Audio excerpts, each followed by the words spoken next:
This is food. This is beans. So, Yes, Adrian? Hawkeye. Adrian, is that you? So, Yes. Hawkeye. Hawkeye indeed. Hawkeye. Hawk boy. The Disney Plus original series starring Jeremy Renner and Hailee Steinfeld. Yes. What did you think, Simon? I didn't like it. What did you think? I quite like this show. Okay. I think the show's pretty good.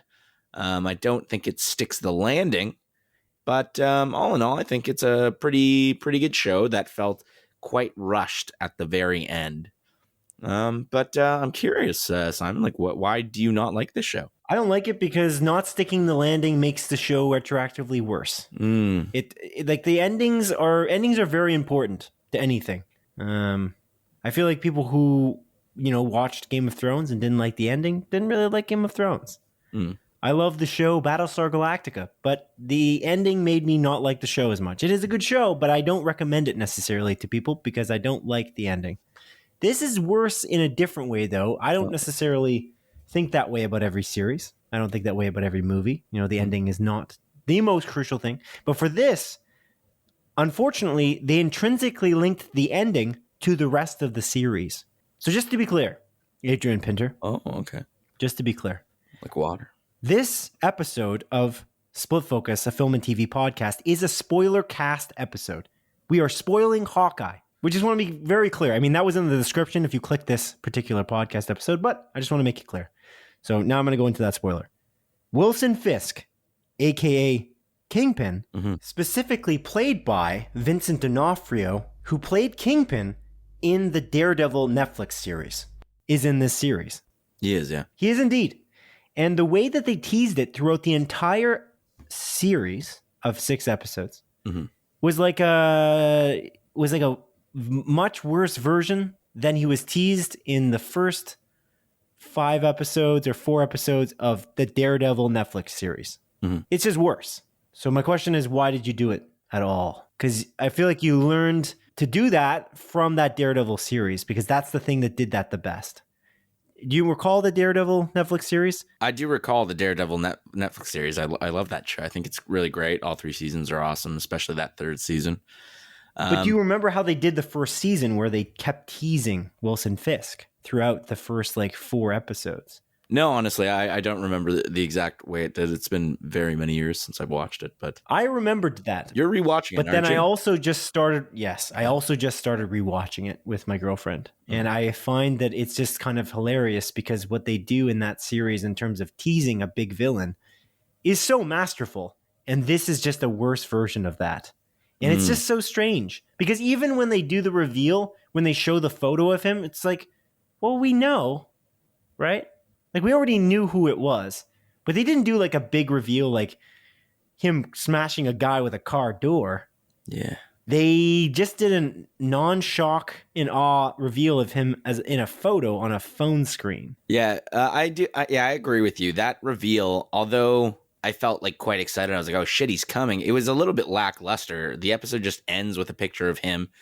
And you can't honestly necessarily make out that it is Vincent D'Onofrio until the credits start rolling and it literally says that he was cast in this show. I could make it out. It's just him kind of standing there with Vera Farmiga.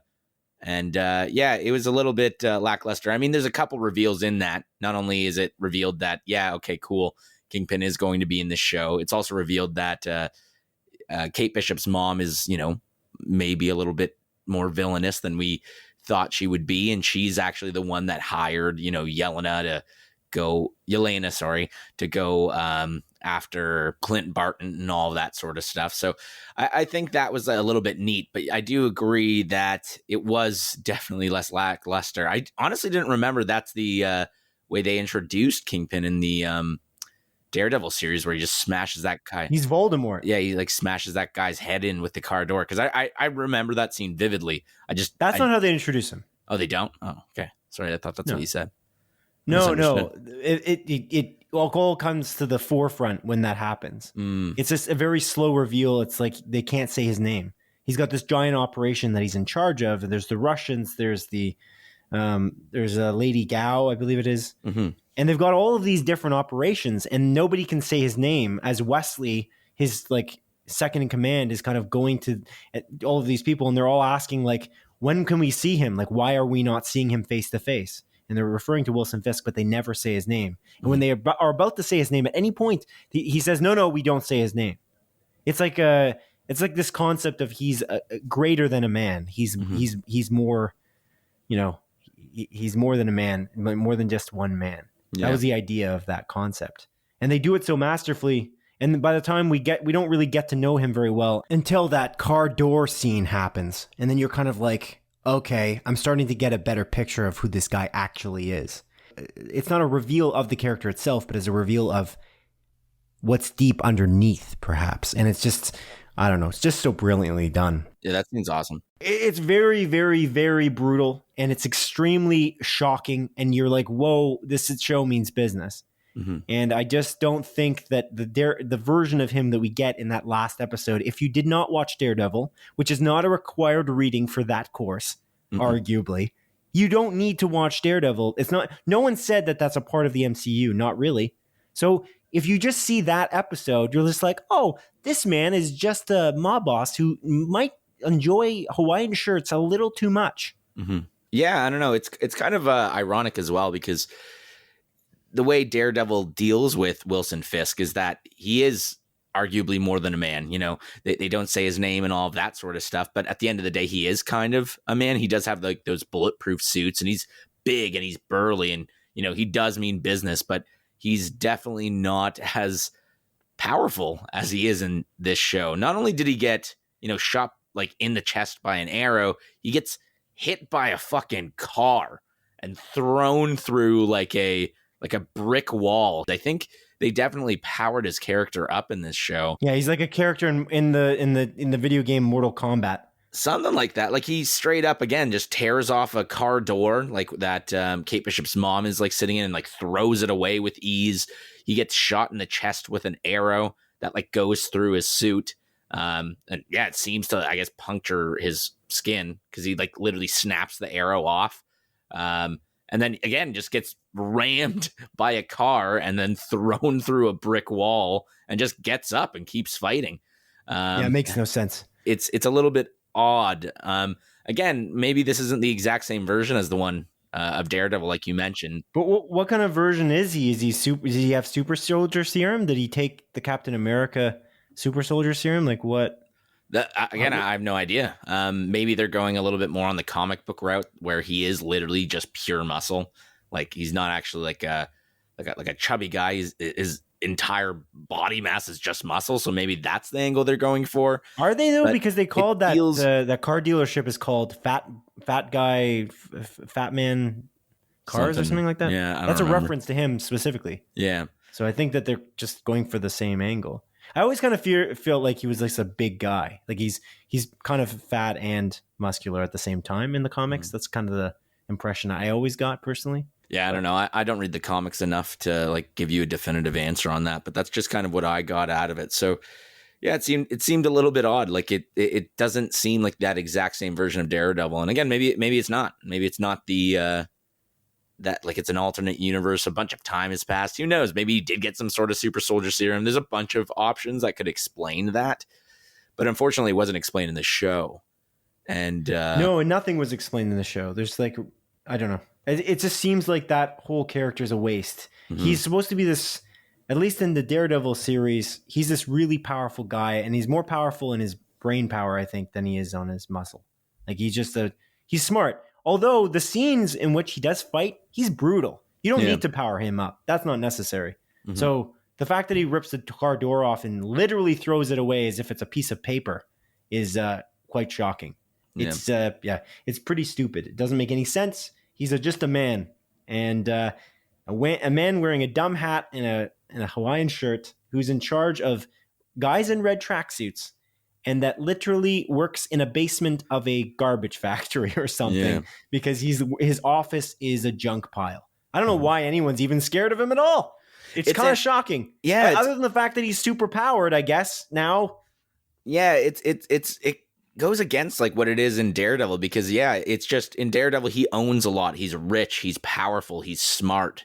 He has all these connections. He built himself up to be that over time. And in this one, it's just kind of like he's in similar sort of thing where it's like, oh yeah, this guy is probably connected to a bunch of people, but yeah, we don't really see that at all. And you mentioned his like Hawaiian costume thing. That's ripped straight out of the comic books. Actually, Ken sent me a picture. It's from a Spider-Man comic book.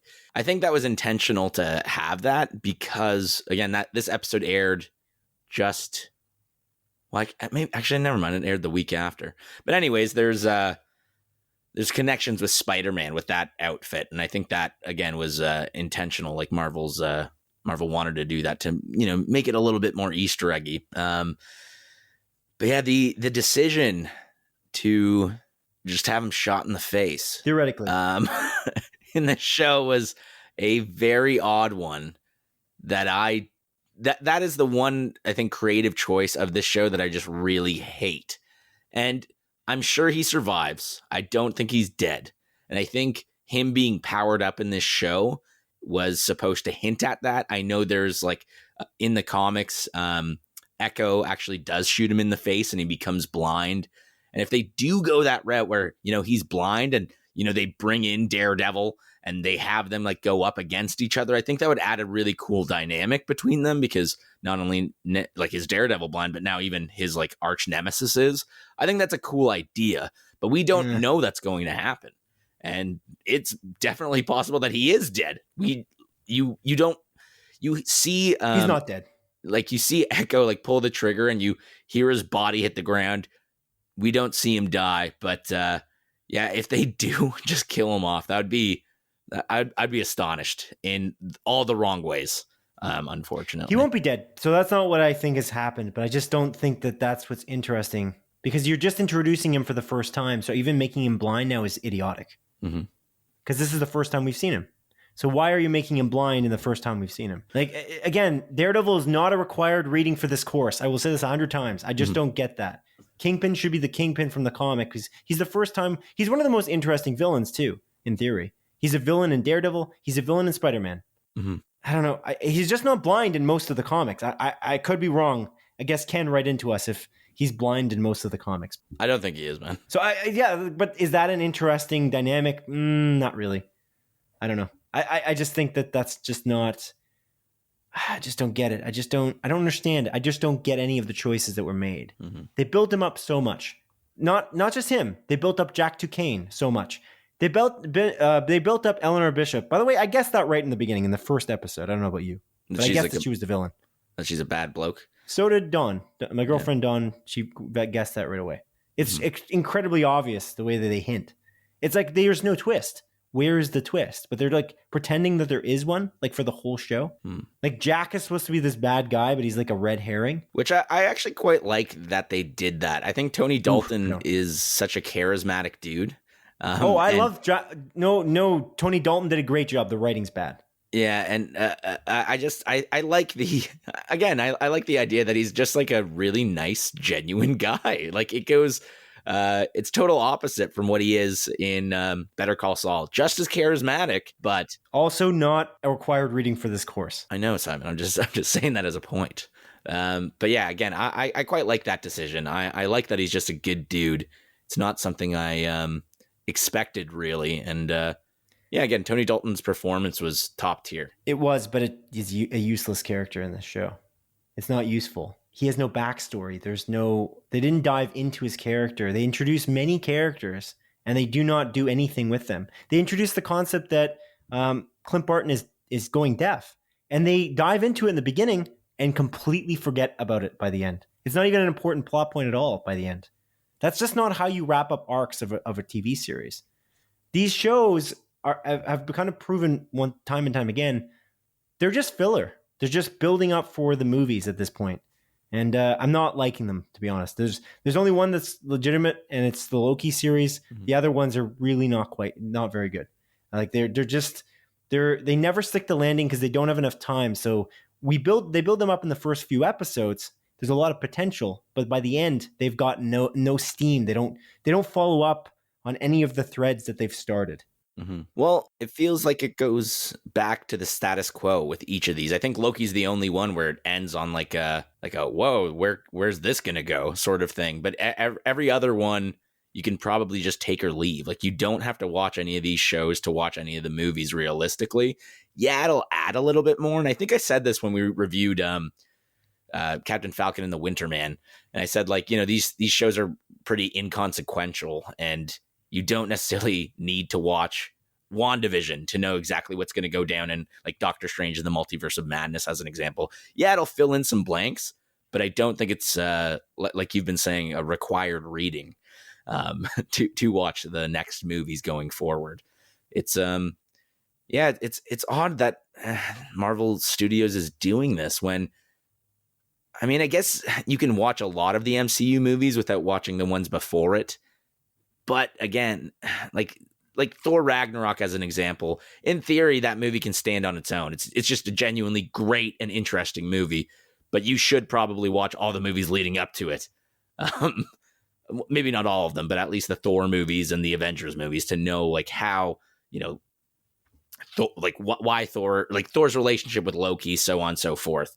But yeah, these shows, all in all, I do agree with you. They seem inconsequential other than Loki. And I'm very, like, it's also interesting that Loki is really the only show that is announced to have a season 2, because Captain Falcon and the Winter Man, they're making a Captain America 4 with Sam Wilson as Captain America. And, we know that WandaVision kind of leads into Doctor Strange and the Multiverse of Madness. This show kind of just ends. Like, I don't even know where this show is going to go. It feels like it needs a second season, but they didn't announce one, which kind of throws me off. And I know that we're getting that Echo show, and I know, like, I think Echo's a pretty interesting character in this show, but and again, what was her name? Alakwa Cox, does an amazing job in that character. She's actually deaf, and brings a lot to this show, but I just don't understand. But they didn't fulfill any of those plot threads, though. They're not really diving into that in any major or significant way. It's all surface. Well, that's what I mean, is just, like, I just don't see where they can go with this Echo character either. Like, I don't understand how she's supposed to kind of just have her own show. I find her interesting enough in this. I just can't imagine a show where she's just kind of the central character. Where is this show going to go? Is this, like, I don't understand why they didn't just announce a season 2 of Hawkeye and kind of continue her storyline with Kate Bishop or something like that. Or maybe they're not going to be connected. I don't know. I'm kind of at odds with where this show ends and where it's leading. You know what I'm saying? Yes, I do. I do indeed. Although I do think that there's going to be a season 2. So I feel like that's a given. I did feel like that. And I said that on episode 78 of our regular podcast. I hope there is. Like, I want there to be, because I really like Kate Bishop. And, the show ends with like Clint Barton, like, passing the torch to Kate Bishop. Yeah, Kate Bishop bests a significantly stronger version of Kingpin. Mm-hmm. Somehow she's the one to fight him, after Hawkeye is so scared of him the whole time. Yeah. How many times did he mention that? A few times, by the way, throughout the show. Oh, the big guy's going to get involved. That's why I can't go home for Christmas, because if the big guy gets involved, I'm scared. And then he doesn't even go help her with the big guy. Yeah. He just gets stuck with Belova, and he's not, like, in a rush to go help her. Yeah. He knows he's out there. He knows he's involved, but he doesn't do anything to go fix that. And even that fight scene, he's just trying to walk out the door. He's like, "Oh, you're just a pest. I'm just going to walk away." I'm talking about Kingpin, of course. It's like, why don't you try to kill her? Yeah, because he's not a good guy, and he's trying to kill. He's vicious. Yeah, you'd think. Yeah, he just keeps on swatting her aside like an insect, as opposed to, like, considering that she, like, seeing her as a formidable foe that he should just kill. You know what I mean? But the problem with it is that we don't really know that he's formidable. That's the issue. So if we knew that he was formidable by getting, again, context from an episode that would have given us that context of what he's about, what he's actually in charge of, how is he running the city? In what way is it his city? Is it really his city at all? Or is it just something he believes and is not really true? Where is the context that makes us believe that he is a formidable foe for her to fight? Otherwise, he's swatting her away, and he just seems like an idiot. Mm-hmm. Sure, he took the car door off, but that's like a quick frame. That's not like that doesn't mean anything. People are afraid of him, but there's nothing to give us any context of what he's in charge of other than people who are literally called the Red Tracksuit Mafia. Yeah, the tracksuits, which are very uninteresting characters, to say the least. No, well, they're funny, but that's kind of the theme it's going for. It's going for this concept. I just don't think that he fits into that theme. Because when you watch Daredevil, he doesn't fit into that theme. And to go just to kind of into, if we might, unless you have something more to say about this, I think we should talk about the fight choreography and the way that it's shot and that whole thing. I have a lot of good things actually to say about the fight choreography. I think it's one of the better shows for fight choreography. What did you think? I agree with you, but I do think it's a little inconsistent. Not only with some of the fight scenes in general, but just kind of the power. Like we kind of talked about it between Kate Bishop and Kingpin.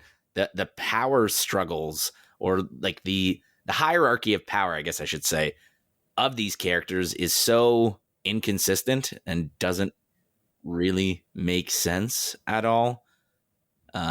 It's odd. I like with Jeremy Renner as an example, like his Hawkeye, like he sometimes gets like he's getting his ass kicked a few times. We talked about this on episode 78. He's getting his ass kicked a few times, and I'm like, dude, you're an Avenger. You killed like aliens and shit like that.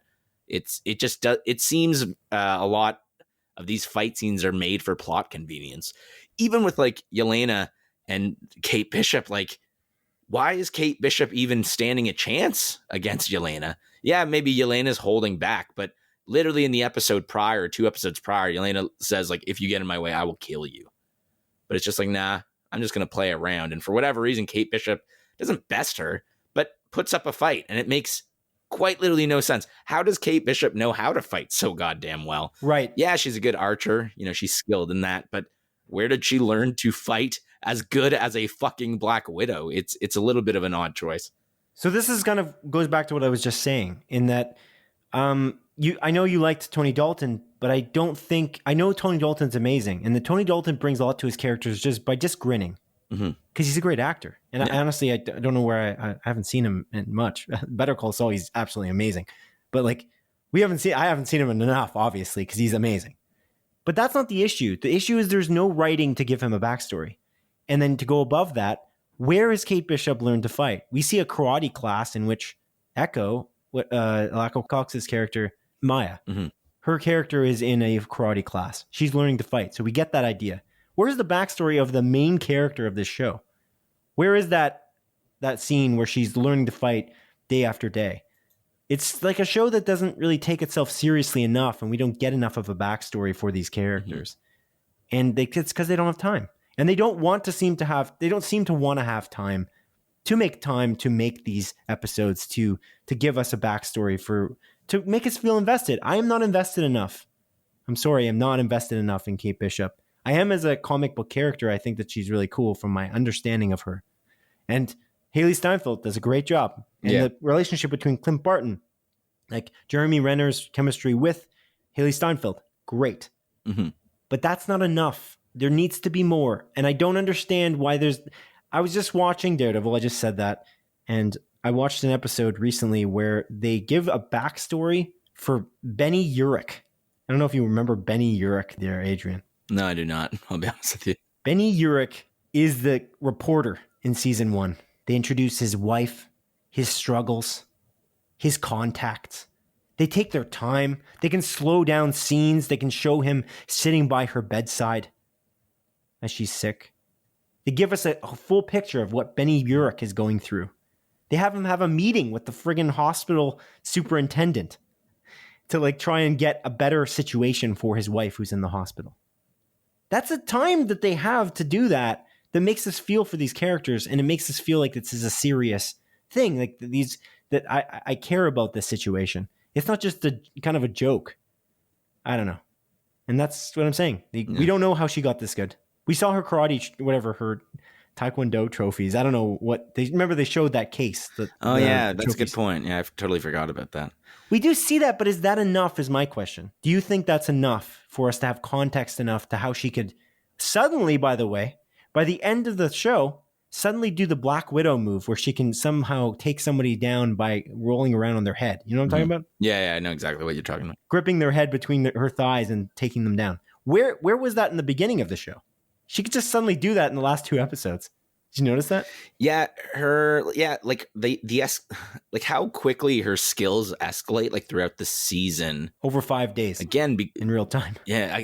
True that. It's only 5 days is shocking to me. And like, I do disagree with you. I was invested in Kate Bishop's character and her story. I really like her character.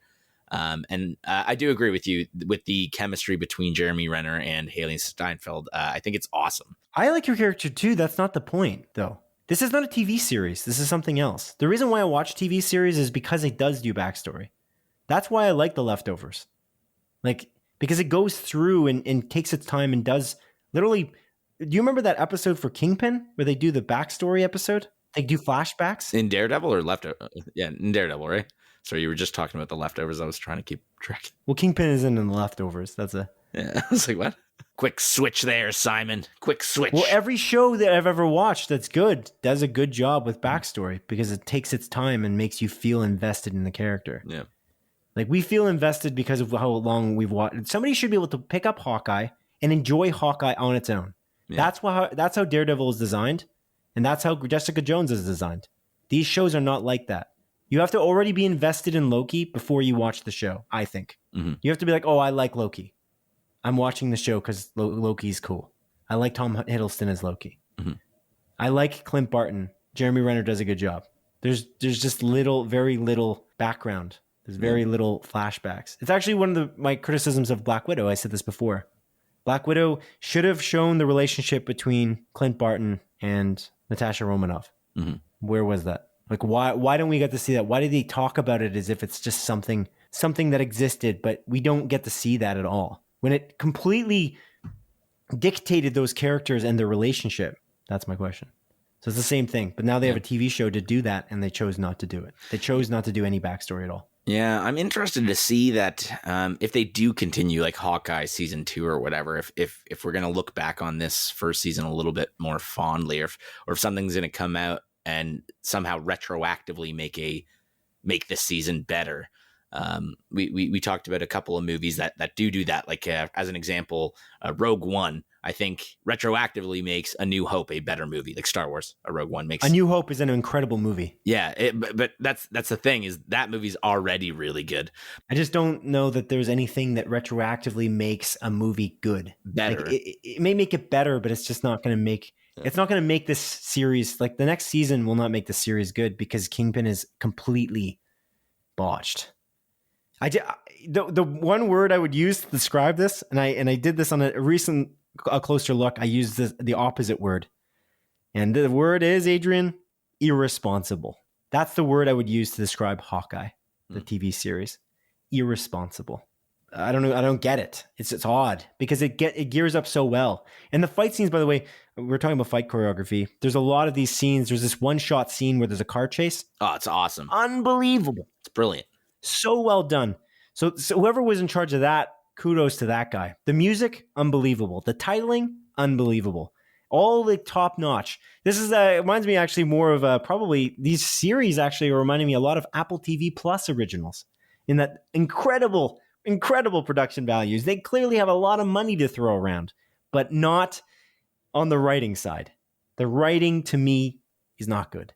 And to clarify, I don't want to say that all of the Apple TV Plus originals have bad writing. That's just not what I'm trying to say. There's just a couple of them that I'm just so surprised that the production values are so great, but the writing seems so weird and plot holy, as I've talked about on our regular podcast. And there's just not enough to be invested in. You say, again, you're invested in Hailee Steinfeld's Kate Bishop. Fine, I understand. But imagine a episode that was completely dedicated to a backstory for Kate Bishop. Would you not have wanted that? That's my question, I think, most of all. If you could have gotten that. Yeah, of course I would want it. Yeah. A full episode of her going through the stages of her life, potentially, in an interesting way. Maybe there's no story to be told there, but I think there is. If she can fight that well, how the heck? I would like to see her win these archery competitions. Mm-hmm. We just don't have enough, and that's why we're questioning the way she fights, because we don't see anything that really gives us the context to believe that she could beat Kingpin, as an example. Because Kingpin ripped the car door off. Yeah. its hinges Not even beat him, just stand up to him. at all. But yeah, she does actually best him. Okay, Yeah, yeah. where's she has his a bunch of- confidence? Where does this confidence come from? That's the question. Yeah, it doesn't make sense in that case, unfortunately. And it's interesting. Yeah, like some of the fight choreography is really good, and like when they are using the trick arrows and stuff, it's really fun and cool. But I think it flounders a bit with a few scenes. Yeah. Well, I think the other thing too, and we talked about this on episode 78 of our podcast, but I called it in some way bland. And I don't know if I mean that. I feel like that's a little bit bad to say. I was saying that some of it is bland. Some of that fight choreography.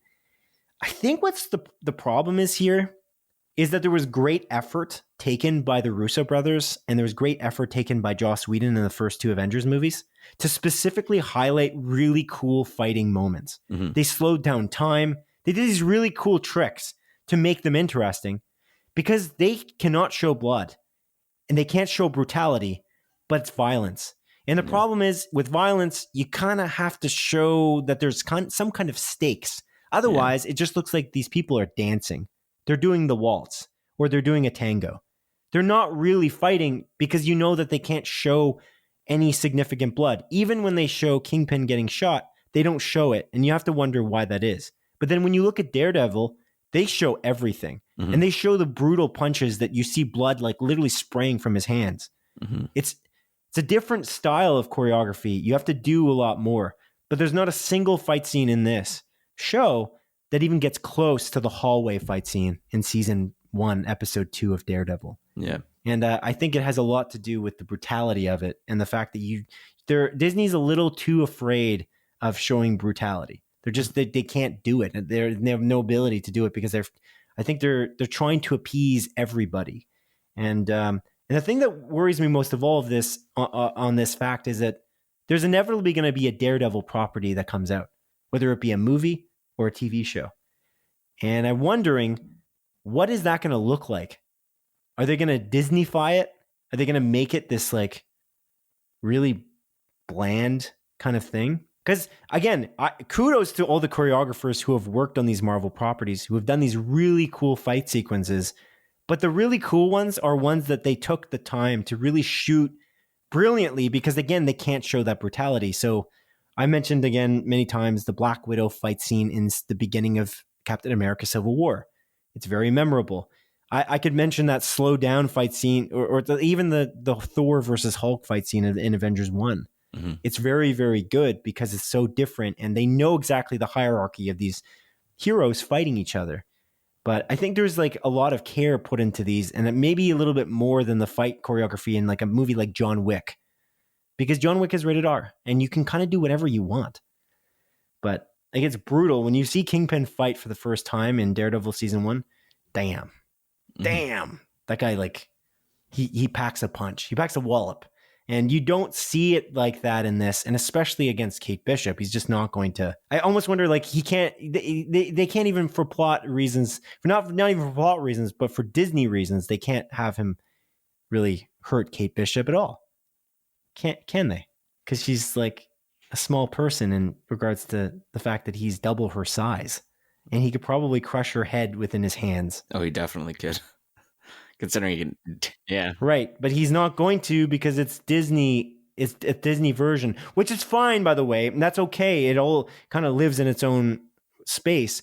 The fight scene, by the way, between Yelena Belova and Kate Bishop in that apartment building or whatever, that office building, where they shoot it so brilliantly through the walls, unbelievable. Really, really cool.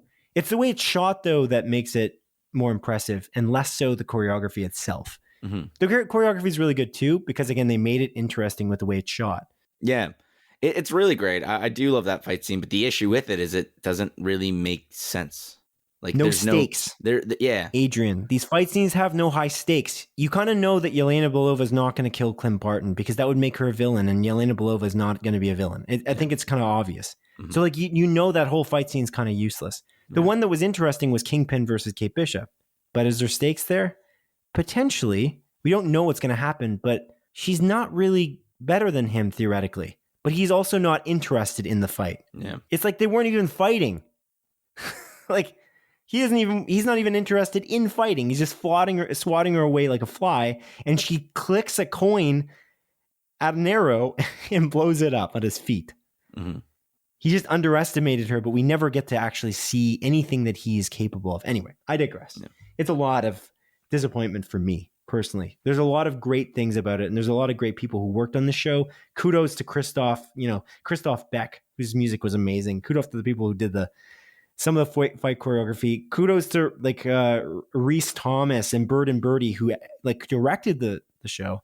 I just think personally that the writing, it's not even the writer's fault. I just think you can't write this show in 6 episodes and make something significant or something that matters or something that has high enough stakes. Mm-hmm. Yeah. I don't know. It's interesting because I feel like this show kind of tries to balance this lighthearted Christmas nature with these, darker themes. And I don't think it does it successfully, which is unfortunate. However, it's still enjoyable as a lighthearted Christmas romp, in my opinion. And I still like the show.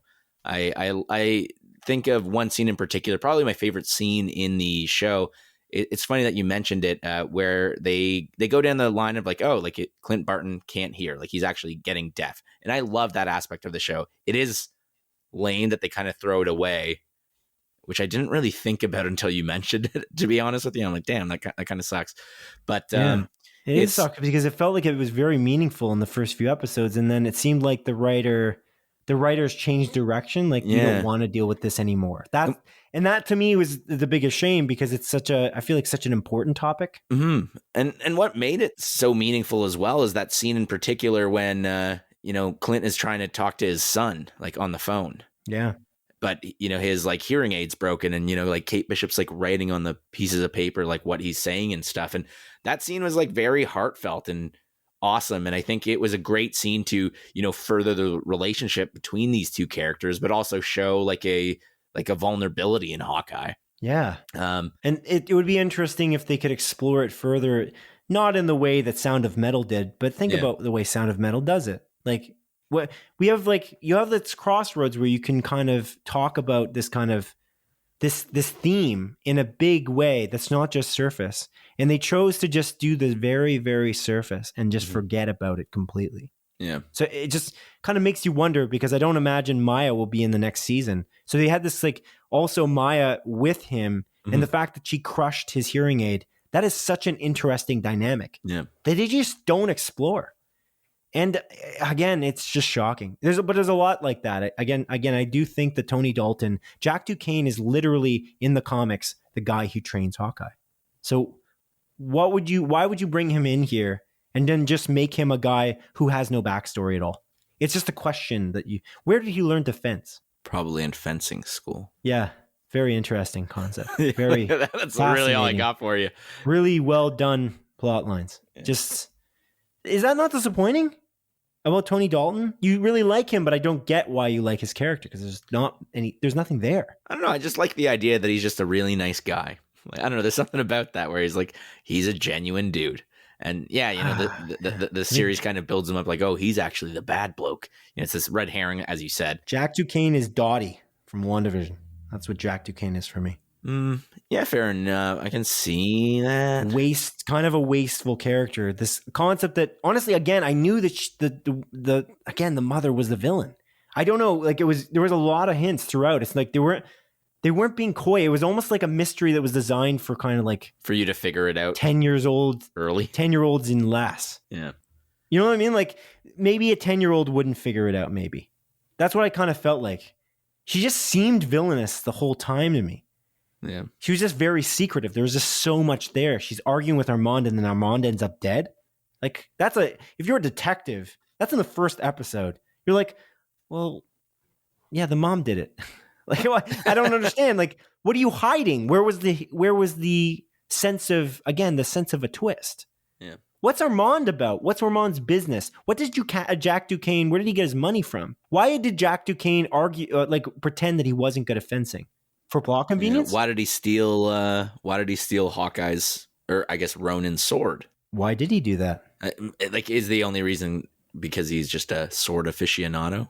which is kind of what it is. Like, he really is just a sword aficionado, so maybe that was the reason. So he's a thief. Yeah. Because he's a sword aficionado, he's a thief, but he's actually a good guy, but he stole a item that would have gone for, what, I don't know how much money they were going for, but a lot of money. Yeah. Thousands of dollars. Millions, maybe. So is he a good guy?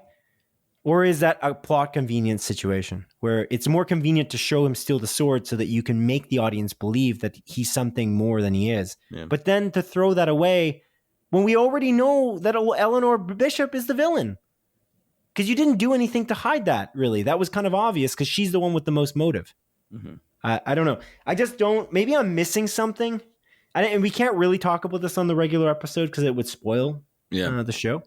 So it's like, I would say write into us, audience, but I don't know if you can. I'd like to read your letters, but I don't really know much that I can talk about. One good thing, I should mix in some good things here. Love Pizza Dog. Yeah, but underutilized. That's another issue. 100%. But they're all underutilized. Who isn't? Oh, except for the LARPers, who are honestly overstayed their welcome, but in my opinion. I disagree. I like their addition. I think it's kind of like cutesy. And I love the addition, but why are you going back to it multiple times? I don't really understand this. You put these random civilians in harm's way? It seems kind of weird. Well, they're not necessarily random civilians. Like, they're firefighters and police officers. Who dress up in costumes instead of their firefighter outfits. Yeah. They're like, oh, we're gonna direct traffic, but we're gonna change into LARPing outfits. Yeah. To be fair, they do acknowledge that being ridiculous with like Clint Barton being like, oh, we're all gonna die or something like that. He says something along the lines when he's stuck in the tree for. Yeah. He's stuck in the tree for a very long time now that I think about it. He's like stuck in the tree for like half the fucking episode. Not actually, but yeah. And the way like Kate kind of shoots the tree down, I'm like, there was a better way to do this. So many better ways than to vandalize a tree that they... A huge tree. Probably had to put up for several hours, maybe multiple days. The one thing I was wondering in that last episode was like, where the hell are the cops? Like, why is it taking them so long to show up? And not only that, Kate Bishop and Clint Barton, they kill a lot of people throughout this show. Like, a lot. I was like thinking about it. I think in that car chase scene in particular, maybe we don't see them die, but like you see cars blow up. Like they literally shoot like a car's engine and it explodes with people in it and stuff like that. Not only that, at the end, like that last fight scene, Clint Barton, shoots the one guy. I think it's Clint Barton. He like shoots the one guy in the leg with the freeze arrow. That leg's gone. Yeah, that leg's gone. That entire leg is frozen solid. That guy, I think, is dead. Honestly, I don't recall. I think their explosions were pretty well like shown to be pretty non-lethal for a lot of them. And from what I saw, maybe I'm mistaken. But I feel like the leg guy, though, that guy's probably more than just the leg is gone. He might be dead. Honestly, he bleeds out after the leg shatters. Exactly, and not only that, they shrink the one car with the two guys in it. Those guys are dead. And then an owl just picks it up and just leaves. Like, those guys are fucked. There's something weird about the lighthearted nature of some of the violence in these movies and shows when you look at them, but this is one of the weirder ones. Like, they're just making light of, like, human death all the time. It's weird. It's almost like Looney Tunes. Yeah, because that's a good comparison. It is very Looney Tunes-like, because they are quite literally murderers, and they play up the whole bit of, like, when, Clint Barton was Ronin and how, like, he murdered a bunch of people. I guess he was murdering... No, he wasn't really murdering innocent people, though. He was still murdering, like, bad blokes. So, like, what's really the difference? He's just doing it with a bow and arrow now. I don't know. It's a little odd. Yeah. It's weird, too. Like, if you look at Daredevil, I'm so happy I'm watching this over again because it's just so brilliant. And it's in a different league. It's like I don't even get how they're both rated 90% on Rotten Tomatoes. They're just so drastically different. But my point is that if you watch it, it's crazy how much the morality of the whole thing is weighing on Matthew Murdock. Mm-hmm. And it's just like, okay, so that weighs on Matthew Murdock to such an extent by these crazy moments of people dying potentially or getting injured or being in comas. He doesn't kill anyone almost in that. Like he tries not to, at least. Mm-hmm. In this, they're like, oh, we killed him. It's okay. That owl, I'm sure, won't eat them. Yeah. And the guy's frozen leg, that guy's dead. They're like, so it's Home Alone. It's freaking Home Alone of, like, I don't get it. You know what I'm saying? Like, which is also a Christmas movie, to be fair. So maybe it was intentional, but yeah. It's fine, but it's just, again, when I'm comparing it to Daredevil again, because just how badly it was handled Kingpin, it's just in contrast. If you want to see a good way to handle Kingpin, I think I said this earlier, but my girlfriend never watched Daredevil before. And so the concept of not knowing who Kingpin actually is, but then watching, like, we know who he is, so we have a different perspective. But if you could try to erase that concept of who we know Vincent D'Onofrio's Kingpin is, and then watch this show, that guy is not he's not running anything. This guy is a guy who, again, runs a mafia. He runs a junk shop and a car dealership. And he claims that he runs the city. But, like, your mafia is pretty shitty. They're just talking about Imagine Dragons. Imagine Dragons. They're talking about Imagine Dragons the whole time. Like, it's like they stop fights to talk about Imagine Dragons and Maroon 5. Like, this is the people you hired? I get it. The humor's fine. I like the Marvel humor. It's fine. But this guy is supposed to be a pretty serious villain. Of all of the villains that you could choose, I feel like this guy's one of the more serious. Look at Shang-Chi. The villain in that guy's pretty brutal, if you think about it. But yeah. I don't know, man. I don't like it. I just don't like it, and I don't know that I will ever like it, because my biggest pet peeve in things is plot holes, and I think this is all a bunch of moves based on plot convenience, and I don't think they did enough to really give backstory to characters they needed to, and I don't think there's anything they can do retroactively that would make me feel like they handled these characters properly. So I don't know that, again, it's shocking. It's shocking. It's shockingly bad. I gotta say, it's probably the worst one, because worst show that Marvel has put out so far. And I don't know that it's going to get any better, because we watched the trailer, the teaser for Moon Knight. I'm so excited for Moon Knight because I saw Oscar Isaac's fight choreography, or his training for the fight choreography, online. If you want to look that up, you can. Oscar Isaac looks like he's just getting in shape. He's doing it. He's doing the right things. And he looks like he's going to fight brutally. He will not be fighting brutally. From everything I understand, this is going to be a Disney Plus show. They just won't do anything brutal. They just won't. So unless they surprise me and put this on Star, this is just not going to be any different. And I think the fight choreography is going to be Disneyfied. You know what I mean? Yeah. It's just going to be. Well, I mean, to be fair, like to come in like defense of that, although this show didn't do it, when I think about Captain Falcon and the Winter Man, there's not only the one fight scene between, like Captain Falcon, the Winter Man, and Captain America 2 or whatever his name is, Kurt Russell's son. Wyatt Russell. Like that fight scene's like pretty brutal, but there's also literally the scene where Wyatt Russell just bashes the guy's like head in with the shield, and you do see the blood on the shield on like those steps. How important was that? How important was that to the show? Because that's the thing that I remember the most about that show. Yeah. That's the most important scene in the entire show. There is nothing else better than that scene, because the shock value is important. Yeah, it's the end of episode 4, and then again the beginning of episode 5. Yeah, and that like kind of leads in, and I really like that. That's pretty much the only thing I really like loved about that show. I know. Isn't that kind of sad? Yeah, it is a little bit too sad. But I'm I don't curious. know if that's like, us. Is it? Are we just not? We don't like maybe the Marvel Cinematic Universe as much as we think we do. I'm not sure what maybe I don't. I just don't know. I'm not sure. I'm getting confused, because I love some of the fight choreography in Shang-Chi.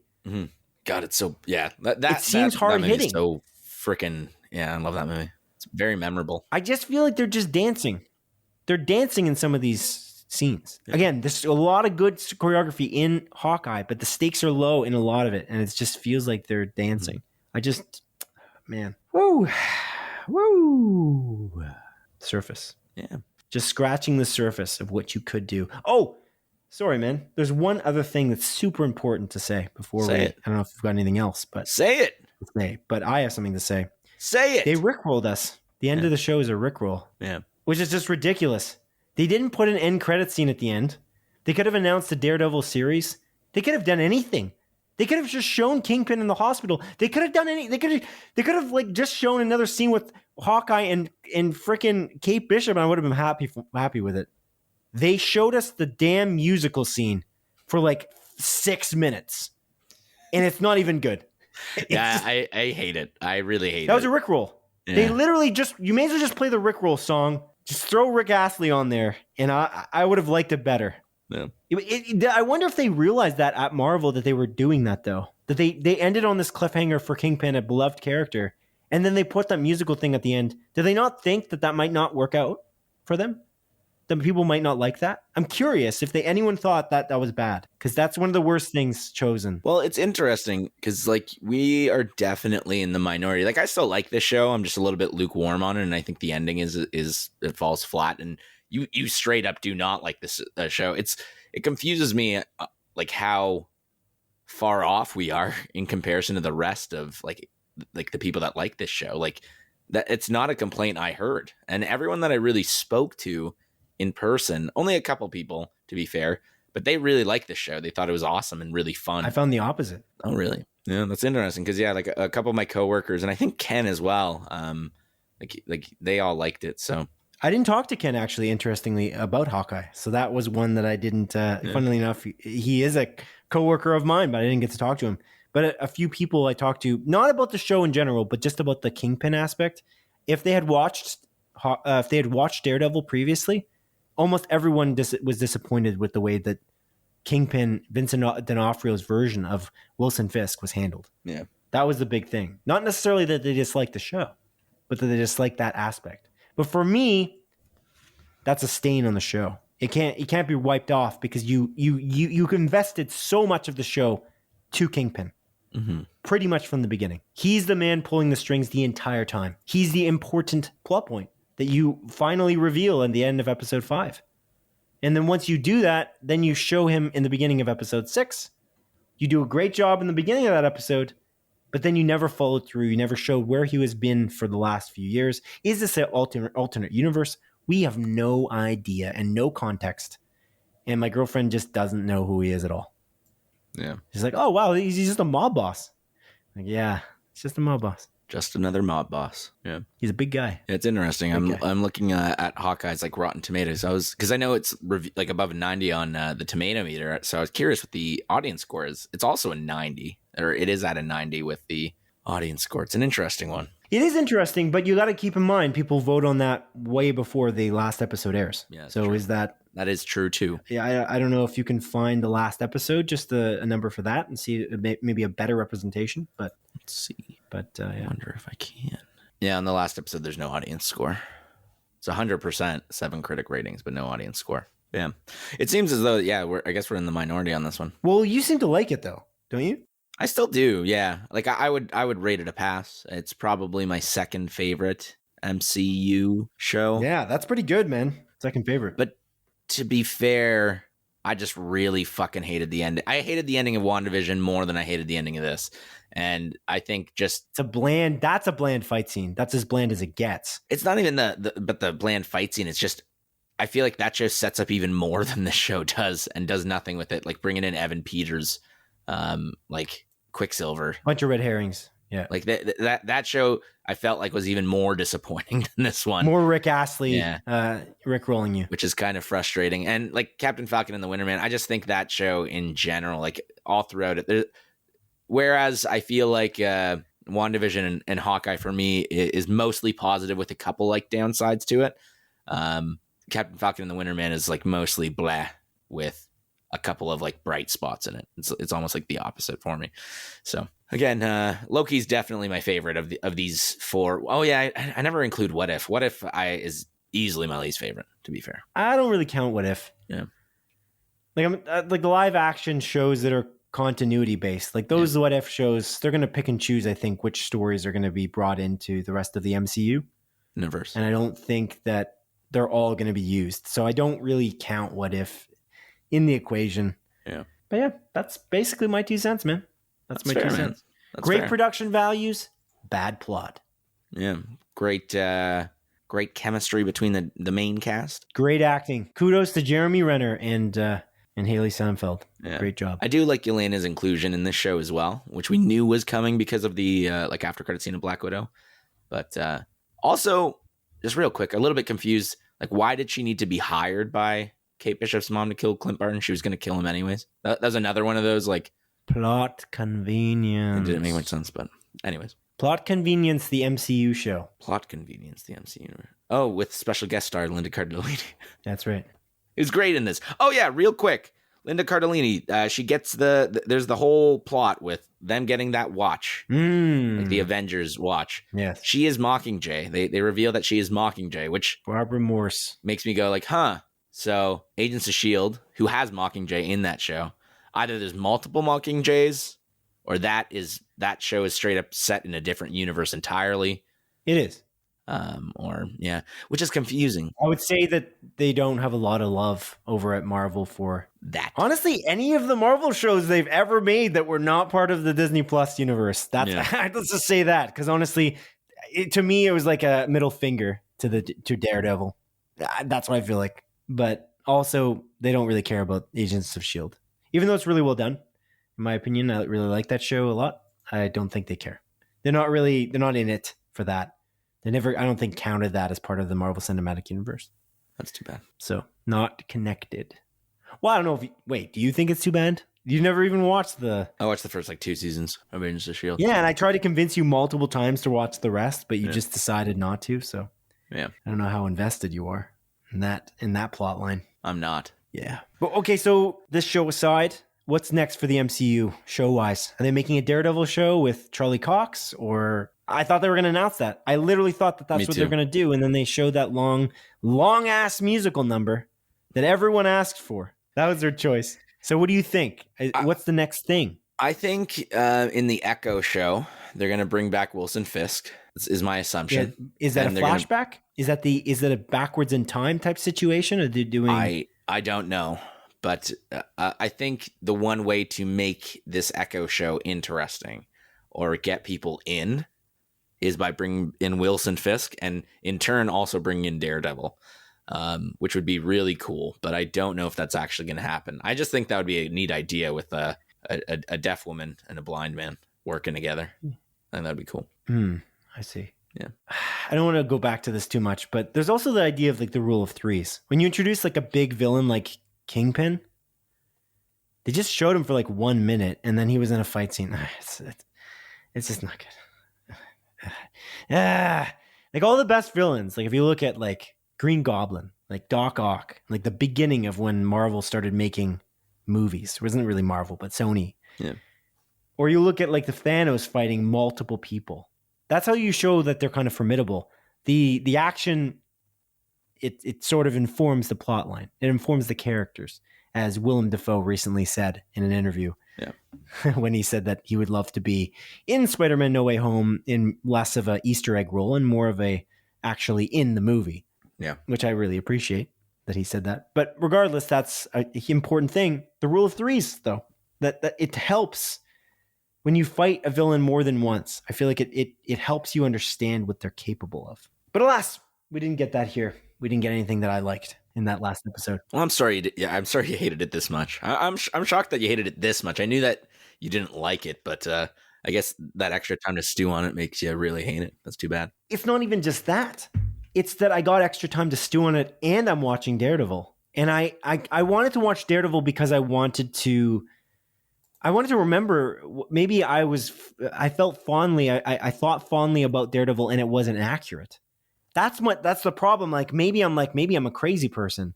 I mean, you are. But no, I'm watching Daredevil and I'm like, this is the best show that Netflix has ever made or not Netflix has made. Sorry, the Marvel shows that Disney has ever made, like that Disney's ever been involved in for Marvel.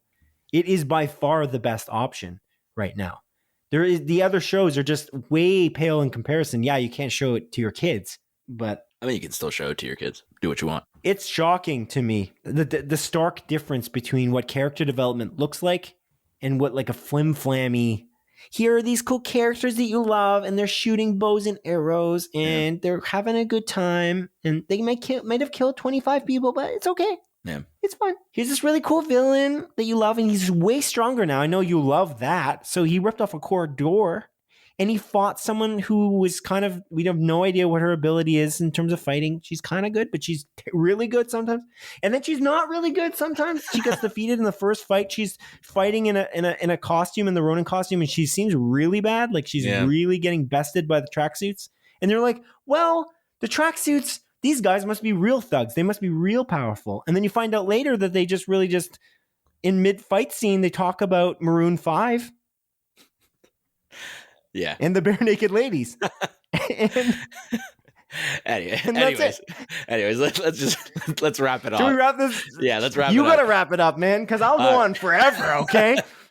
I've been talking to everyone I can talk to about this at work. It bothers me so much that they chose these things. These decisions were made. You gotta cut me off. Cut me off now before it's too late. All right, we're done. We're done here.